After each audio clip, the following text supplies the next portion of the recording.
adik-adik semua, kembali lagi bersama dengan Kak Enda di program Bina Iman Kristiani. Pada video kali ini kita akan membahas satu tema dengan topik berdamai dengan masa lalu. Nah, adik-adik, tahukah kalian masa lalu kedua orang ini? Mungkin tidak banyak yang tahu bahwa Michael Jordan pernah dikeluarkan dari tim basket sekolahnya semasa SMA. Namun, itu tidak membuat Jordan menyerah. Michael Jordan tidak pernah berhenti berlatih keras. Dia bahkan mengungkapkan ada begitu banyak kegagalan yang dia alami selama karirnya di dunia bola basket. Dia mengatakan, "Saya telah meleset sebanyak 9.000 tembakan, kalah sebanyak hampir 300 pertandingan. Dalam 26 kesempatan saya dipercaya melakukan tembakan kemenangan dan saya gagal. Saya telah gagal, dan gagal lagi sepanjang hidup saya. Dan itulah sebabnya saya sukses." Michael Jordan yang dikenal sebagai salah satu pemain bola basket legendaris dunia sepanjang masa, ternyata juga melewati masa lalu yang penuh dengan perjuangan. Nah, lain ceritanya dengan Lionel Messi. Lionel Messi ternyata punya masa kecil yang sangat menyedihkan. Percaya atau tidak, Lionel Messi pernah divonis mengidap kelainan hormon yang membuat dirinya tidak bisa berkembang seperti anak pada usianya. Di usia ke-11, Messi mulai melakukan treatment untuk menormalkan hormonnya. Bahkan setiap malam, Messi kecil selalu melakukan pengobatan tusuk jarum yang cukup menyakitkan. Belum lagi, Messi sering mengalami bullying karena berbeda dari teman seusianya. Namun, meski begitu, ia tetap suka dengan sepak bola. Puncaknya di usia 13, ia dilirik oleh Barcelona karena skillnya yang sangat memukau. Hal ini dikarenakan Messi mencetak 30 gol dengan kakinya sendiri. Padahal saat itu ia sebagai pemain cadangan bertubuh sangat mungil dengan tim yang tertinggal 2-0 hingga menit ke-60. Nah, dari kedua pemain ini kita bisa melihat bahwa mereka punya masa lalu yang tidak benar-benar baik. Namun mereka bisa sukses, mereka bisa mengatasi masa lalu, mereka bisa berdamai dengan masa lalu yang tidak menyenangkan mereka alami. Nah, adik-adik, kita mungkin pernah mengalami masa lalu yang tidak menyenangkan. Nah, meskipun demikian, itu bukan jadi alasan untuk kita menyimpan masa lalu yang buruk itu. Hal pertama yang harus kita lakukan adalah kita harus berdamai dengan masa lalu dengan datang kepada Tuhan. Nah, di bagian Matius pasal 11 ayat 28 mengatakan, "Marilah kepadaku semua yang letih lesu dan berbeban berat, aku akan memberikan kelegaan kepadamu." Berdamailah dengan masa lalu dan pandanglah ke depan, karena Tuhan telah merencanakan kebaikan bagi hidup kita. Nah, hal kedua yang harus kita lakukan untuk kita bisa berdamai dengan masa lalu adalah melupakan masa lalu. Mungkin ini adalah sesuatu yang tidak mudah untuk kita lakukan, tapi bukan berarti itu adalah sesuatu hal yang mustahil untuk kita lakukan.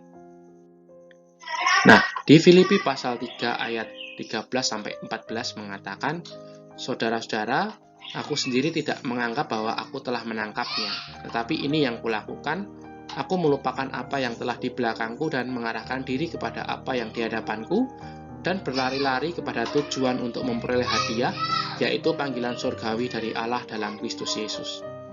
Setiap orang pasti pernah mengalami kegagalan di dalam hidupnya.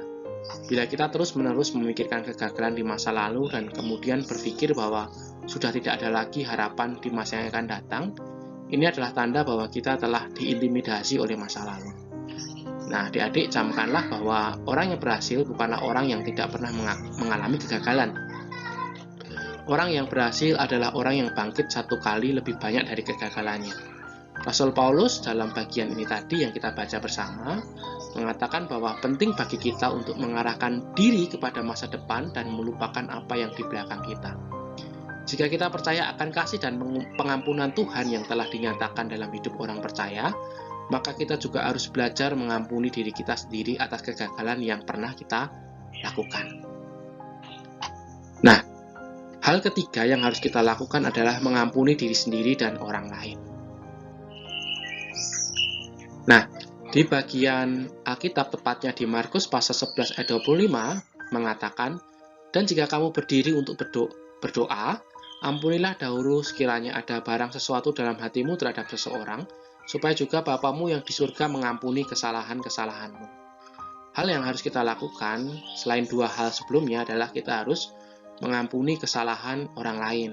Kalau masa lalu kita, mungkin kita punya pengalaman pahit berkaitan dengan apa yang dilakukan oleh orang lain yang menyakiti hati kita, sehingga membuat sampai sekarang kita menjadi sakit hati, mari kita lepaskan pengampunan.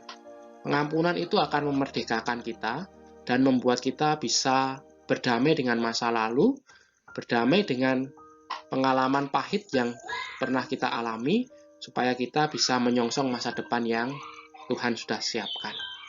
Selain itu, kita juga harus berdamai dengan diri kita sendiri, mengampuni diri kita sendiri di masa lalu yang mungkin berbuat kesalahan.